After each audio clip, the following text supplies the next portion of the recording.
একজন মুসলিম মহিলা ফ্যাশন বোরকা পরে জাতির ক্ষতি করে নিজেকে শিক্ষিতা মনে করো না।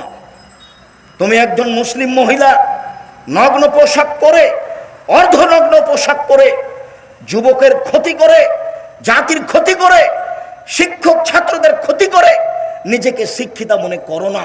তুমি শিক্ষিতা নও, তুমি শিক্ষিতা নও, তুমি শিক্ষিতা নও।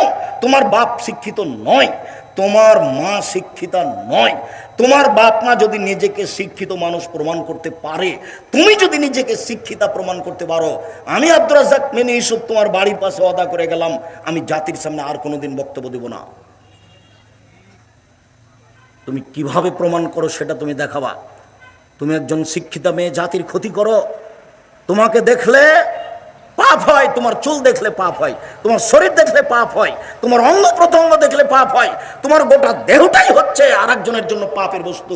আল্লাহ রাসূল বলছেন আল মারাতু আওরা, মহিলা হচ্ছে ঢেকে রাখা বস্তু, মহিলা হচ্ছে ঢেকে রাখা বস্তু। এ যা খারাজাত, ও যখন বাড়ি থেকে বের হয় ইস্তাশরাফা শয়তান, শয়তান তখন তাকে পাপের উপরে আরো ক্ষিপ্ত করে তোলে, শয়তান তখন তাকে আরো পাপের উপরে ক্ষিপ্ত করে তোলে। সেই জন্য তো রাস্তায় যখন হাঁটে তখন কেন জানে কেমন কেমন করে, আনছান আনছান করে, একবার ডান দিকে যায়, একবার বাম দিকে যায়, একবার হাত নাড়ে, একবার চুল নাড়ে, দেখেন না কেমন কেমন করে। তার মানে শয়তান তাকে বেকায়দায় ফেলেছে।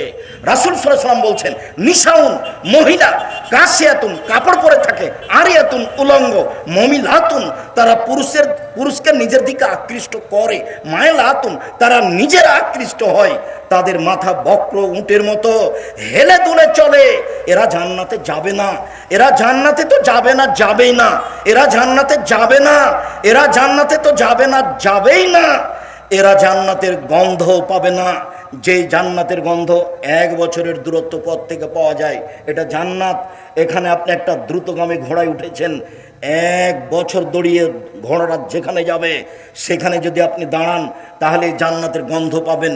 হাদিস বুখারী মুসলিম। আল্লাহর নবী বলছেন এই মহিলা জান্নাতের গন্ধ পাবে না। উপস্থিত বৈঠকের মুসলিম